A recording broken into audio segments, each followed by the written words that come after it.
Trending at kinatutuwaan ngayon ng mga netizens ang latest social media post ng actress na si Ann Curtis.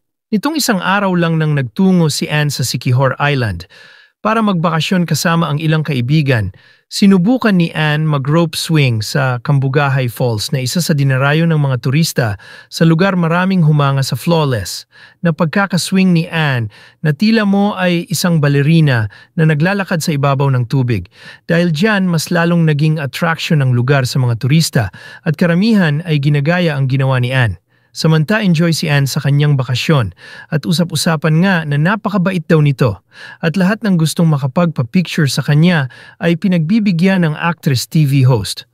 Wala din daw itong kaarte-arte sa katawan at marunong makihalubilo sa lahat.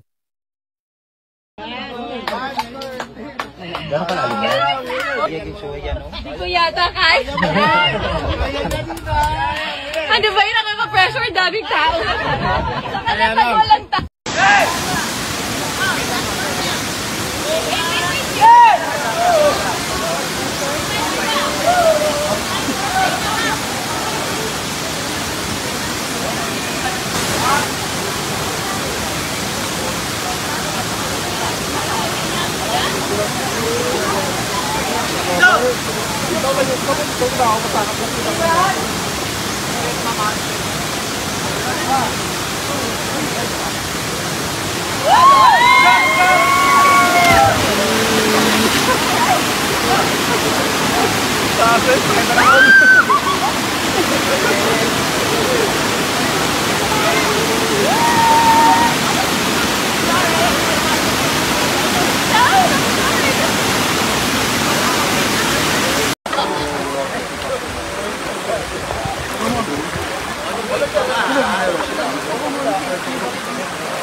Bab, magpuan ko.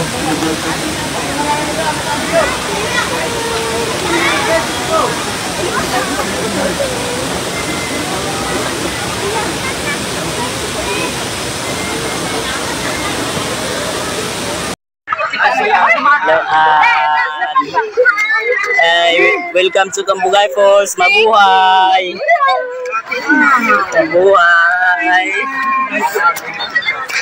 Picture, ma'am! Mabuhay!